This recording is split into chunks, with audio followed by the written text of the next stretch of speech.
Krishna, welcome back to our online Bhagavad Gita reading retreat labs. So today we are going to go read chapter number 4 of Bhagavad Gita, section number 2. So in the last session we have covered the verse number 1 to verse number 10. So in today's session we will go ahead with the verse number 11 to verse number 15. So before we start, we would like to understand what is exactly covered in this section. So in this section, as it is, you can see in the mind map, how Krishna is the goal of all paths and how he is the creator of Varnashrama has been explained over here. So after giving knowledge about himself, which leads to liberation, Krishna now explains how he is the ultimate goal of all paths and how everyone is dependent upon his mercy for attaining success. He has created the Varnasrama system whereby men can fulfill their material desires and make progress toward liberation. But he is above the system. Krishna is neutral and only facilitates through the agency of material nature. Fulfillment of the jiva's desires to act, but is not responsible for their right or wrong activities and their subsequent results. He doesn't aspire for the fruits of action and is aloof from the material actions and reactions.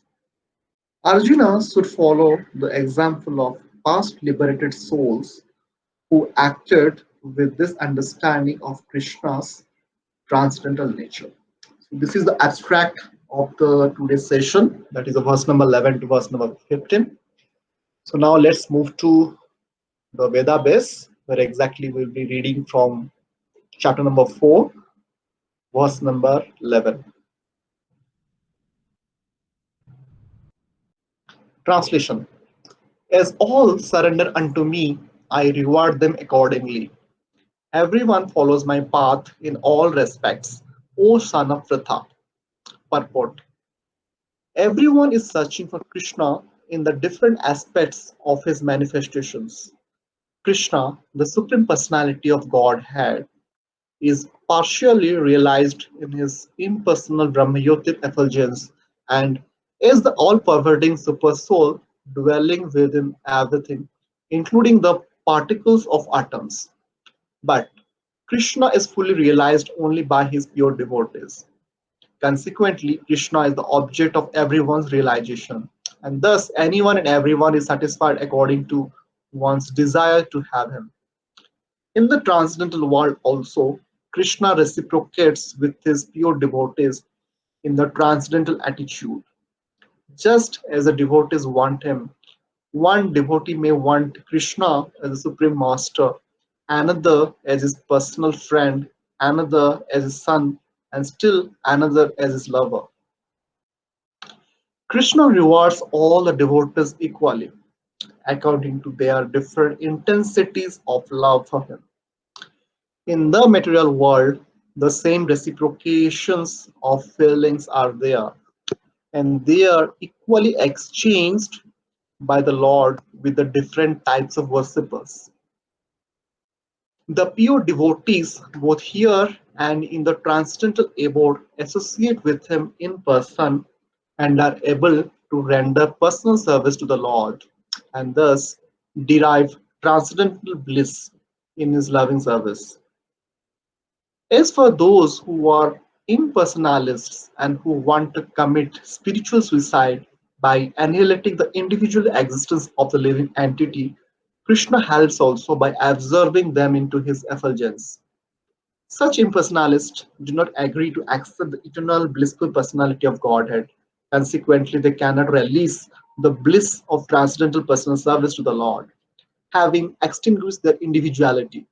Some of them, who are not firmly situated even in the impersonal existence, return to this material field to exhibit their dormant desires for activities. They are not admitted into the spiritual planets, but they are again given a chance to act on the material planets. For those who are fruitive workers, and the Lord awards the desired results of their prescribed duties is the Jaggeswara. And those who are yogis seeking mystic powers are awarded such powers. In other words, everyone is dependent for success upon his mercy alone. And all kinds of spiritual processes are but different degrees of success on the same path. Unless, therefore, one comes to the highest perfection of Krishna consciousness, all attempts remain imperfect, as is stated in the Srimad Bhagavatam 2.3.10. Akamaha sarva kamava moksha kama udaradhi tirena bhakti yogena jayet purusham param. Whether one is without desire, the condition of the devotees, or is desirous of all fruitive results, or is after liberation, one should, with all efforts, try to worship the Supreme Personality of Godhead for complete perfection, culminating in Krishna consciousness. Now we will move to the next verse, chapter number 4, verse number 12. Translation. Men in this world desire success in fruitive activities and therefore they worship the demigods. Quickly, of course, men get results from fruitive work in this world.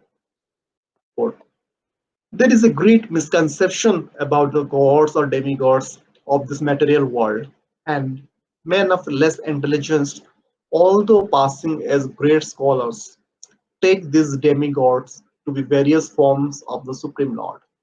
Actually, the demigods are not different forms of God, but they are gods, different parts and parcels. God is one, and the parts and parcels are many.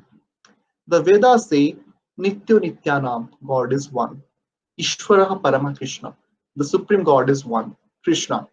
And the demigods are delegated with powers to manage this material world. These demigods are all living entities, Nityanam, with different grades of material power. They cannot be equal to the Supreme Law, God, Narayana, Vishnu, or Krishna. Anyone who thinks that God and the demigods are on the same level is called an atheist or Pashandi.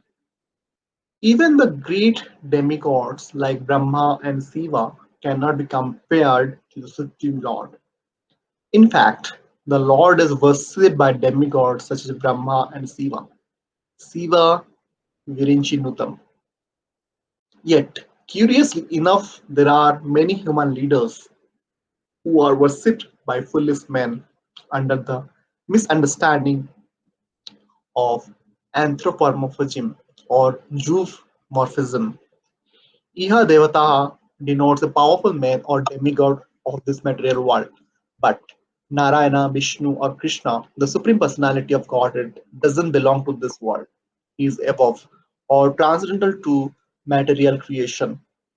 Even Sripada Sankaracharya, the leader of the impersonalist, maintains that Narayana or Krishna is beyond this material creation. However, foolish people, Hrita Jnana, worship the demigods because they want immediate results. They get the results but do not know that results so obtained are temporary and are meant for less intelligent persons. The intelligent person is in Krishna consciousness and he has no need to worship the paltry demigods for some immediate or temporary benefit. The demigods of this material world, as well as their worshippers, will vanish with the annihilation of this material world. The boons of the demigods are material and temporary. Both the material worlds and their inhabitants, including the demigods and their worshippers, are bubbles in the cosmic ocean.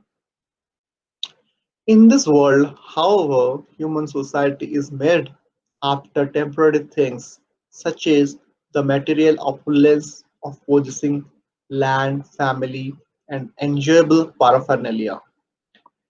To achieve such temporary things, people worship the demigods or powerful men in human society.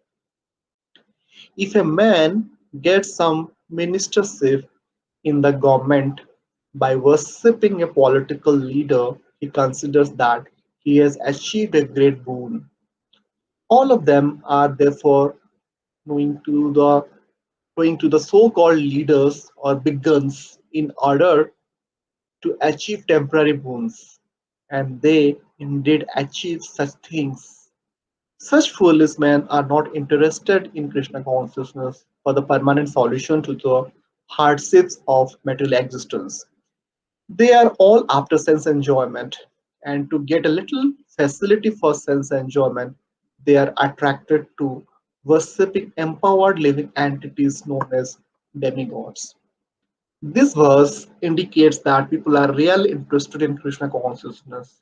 They are mostly interested in material enjoyment, and therefore they worship some powerful living entity. Now we'll move to the next verse, chapter number 4, verse number 13. Translation. According to the three modes of material nature and the work associated with them, the four divisions of human society are created by me. And although I am the creator of the system, you should know that I am yet the non-doer, being unchangeable. Purport. The Lord is the creator of everything. Everything is born of Him. Everything is sustained by Him. And everything after annihilation rests in Him. He is therefore the creator of the four divisions of the social order, beginning with the intelligent class of men, technically called Brahmanas, due to their being situated in the mode of goodness. Next is the administrative class, technically called the Kshatriyas, due to their being situated in the mode of passion. The mercantile men, called the Vaishyas, are situated in the mixed modes of passion and ignorance, and the Sudras, or laborer class, are situated in the ignorant mode of material nature. In spite of his creating the four divisions of human society, Lord Krishna doesn't belong to any of these divisions because he is not one of the conditioned souls, a section of whom form human society. Human society is similar to any other animal society, but to elevate man from the animal status, the above mentioned divisions are created by the Lord for systematic development of Krishna consciousness. The tendency of a particular man toward work is determined by the modes of material nature which he has acquired. Such symptoms of life, according to the different modes of material nature, are described in the 18th chapter of this book.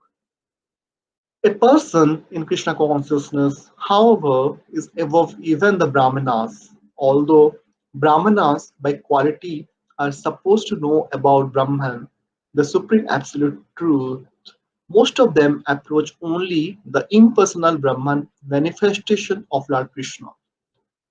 But a man who transcends the limited knowledge of a Brahmana and reaches the knowledge of the Supreme Personality of Godhead, Lord Shri Krishna, becomes a person in Krishna consciousness. Or, in other words, a Vaishnava Krishna consciousness includes knowledge of all different plenary expansions of Krishna, namely Rama, Nrsimha, Varaha, etc. And as Krishna is transcendental to the system of four divisions of human society, a person in Krishna consciousness is also transcendental to all divisions of human society, whether we consider the divisions of community, nation, or species. Now we will move to the next verse, that is our chapter number 4, verse number 14. Translation. There is no work that affects me, nor do I aspire for the fruits of action. One who understands this truth about me also doesn't become entangled in the fruitive reactions of work. Purport is there are constitutional laws in the material world stating that the king can do no wrong or that the king is not subject to the state laws. Similarly, the Lord, although he is the creator of this material world, is not affected by the activities of the material world. He creates and remains aloof from the creation, whereas the living entities are entangled in the fruitive results of material activities because of their propensity for lording it over material resources. The proprietor of an establishment is not responsible for the right and wrong activities of the workers, but the workers are themselves responsible. The living entities are engaged in their respective activities of sense gratification, and these activities are not ordained by the Lord. For advancement of sense gratification, the living entities are engaged in the work of this world, and they aspire to heavenly happiness after death. The Lord, being full in himself, has no attraction for so-called heavenly happiness. The heavenly demigods are only his engaged servants. The proprietor never desires the low-grade happiness such as the workers may desire. He is aloof from the material actions and reactions. For example, the rains are not responsible for different types of vegetation that appear on the earth, although without such rains there is no possibility of vegetative growth. Vedic Smriti confirms this fact as follows: निमित्तमात्राणम् एवशो श्रियाणां सर्गकर्माणि प्रधानकारणीभूता यतो वै सृज्य शक्तयः. In the material creations, the Lord is only the supreme cause. The immediate cause is material nature, by which the cosmic manifestation is made visible. The created beings are of many varieties, such as the demigods, human beings, and lower animals, and all of them are subject to the reactions of their past good or bad activities. The Lord only gives them the proper facilities for such activities and the regulations of the modes of nature, but He is never responsible for their past and present activities. In the Vedanta Sutra 2.1.34, it is confirmed, Vaishamya Nirginye na sapekshatvat. The Lord is never partial to any living entity. The living entity is responsible for his own acts. The Lord only gives him facilities through the agency of material nature, the external energy. Anyone who is fully conversant with all the intricacies of this law of karma or fruitive activities doesn't become affected by the results of his activities. In other words, the person who understands this transcendental nature of the Lord is an experienced man in Krishna consciousness, and thus he is never subjected to the laws of karma. One who doesn't know the transcendental nature of the Lord and who thinks that the activities of the Lord are aimed at fruitive results, each are the activities of the ordinary living entities, certainly becomes entangled himself in fruitive reactions. But one who knows the supreme truth is a liberated soul fixed in Krishna consciousness. Now we will move to the next verse, that is our chapter number 4, verse number 15. Translation: all the liberated souls in ancient times acted with this understanding of my transcendental nature. Therefore, you should perform your duty following in their footsteps. Purport: there are two classes of men. Some of them are full of polluted material things within their hearts, and some of them are materially free. Krishna consciousness is equally beneficial for both of these persons. Those who are full of dirty things can take to the line of Krishna consciousness for a gradual cleansing process, following the regulative principles of devotional service. Those who are already cleansed of the impurities may continue to act in the same Krishna consciousness so that others may follow their exemplary activities and thereby be benefited. Foolish persons or neophytes in Krishna consciousness often want to retire from activities without having knowledge of Krishna consciousness. Arjuna's desire to retire from activities on the battlefield was not approved by the Lord. One need only know how to act.